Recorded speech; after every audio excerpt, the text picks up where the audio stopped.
Good afternoon, everybody. Good afternoon. Welcome to the Monday market update. Okay, for Monday, the 20th of October, 2025. As always, you're very welcome here, but just remember that you're always responsible for your own trading decisions. This is Raytheon. Okay, RTX. All right, Raytheon.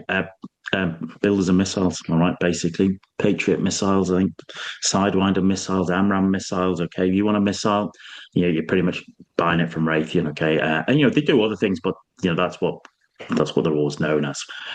Why are we interested in this? Well, they've got their earnings are coming out. I think it's tomorrow before the open. Listen, this is a weekly chart, and you can see that it's been pretty it's been a pretty solid run, hasn't it? Been pretty good run, considering what had been going on with Raytheon. Okay, they had a big fine about. Was it about a year ago? Maybe less than a year ago. They had a big fine, okay, because it turned out that they were, let's say, just selling tech to both sides, which is, in the old days, that would have been seen as treason, and you'd have ended up with your head on a spike outside the Tower of London. These days, that's just seen as commercial ability. Make of that what you will, but.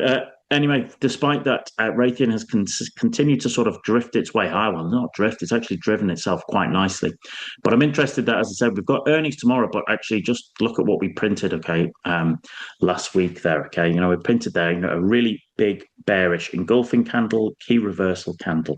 And so the question is that an indication of what we can expect through the earnings tomorrow's? Most people are expecting pretty good earnings from Raytheon.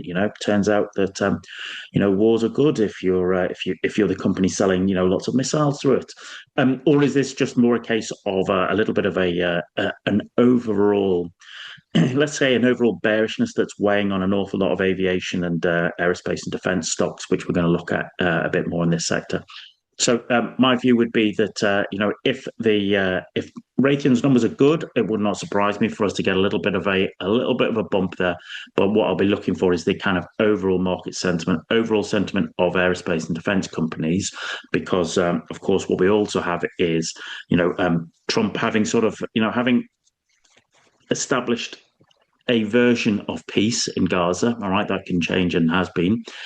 His next spot is going to want to sort out the Russia-Ukraine situation. That, if you look at European defence stocks, once again, they have all drifted off the last couple of weeks as they talk about, Putin and Trump meeting to talk about finishing the Ukraine situation. That would be great for the people of the area, but not so good for defence stocks. So watch that bearishness. Does that bearishness increase as the conversations get closer towards some sort of deal over Ukraine? So just watch that how that plays this week.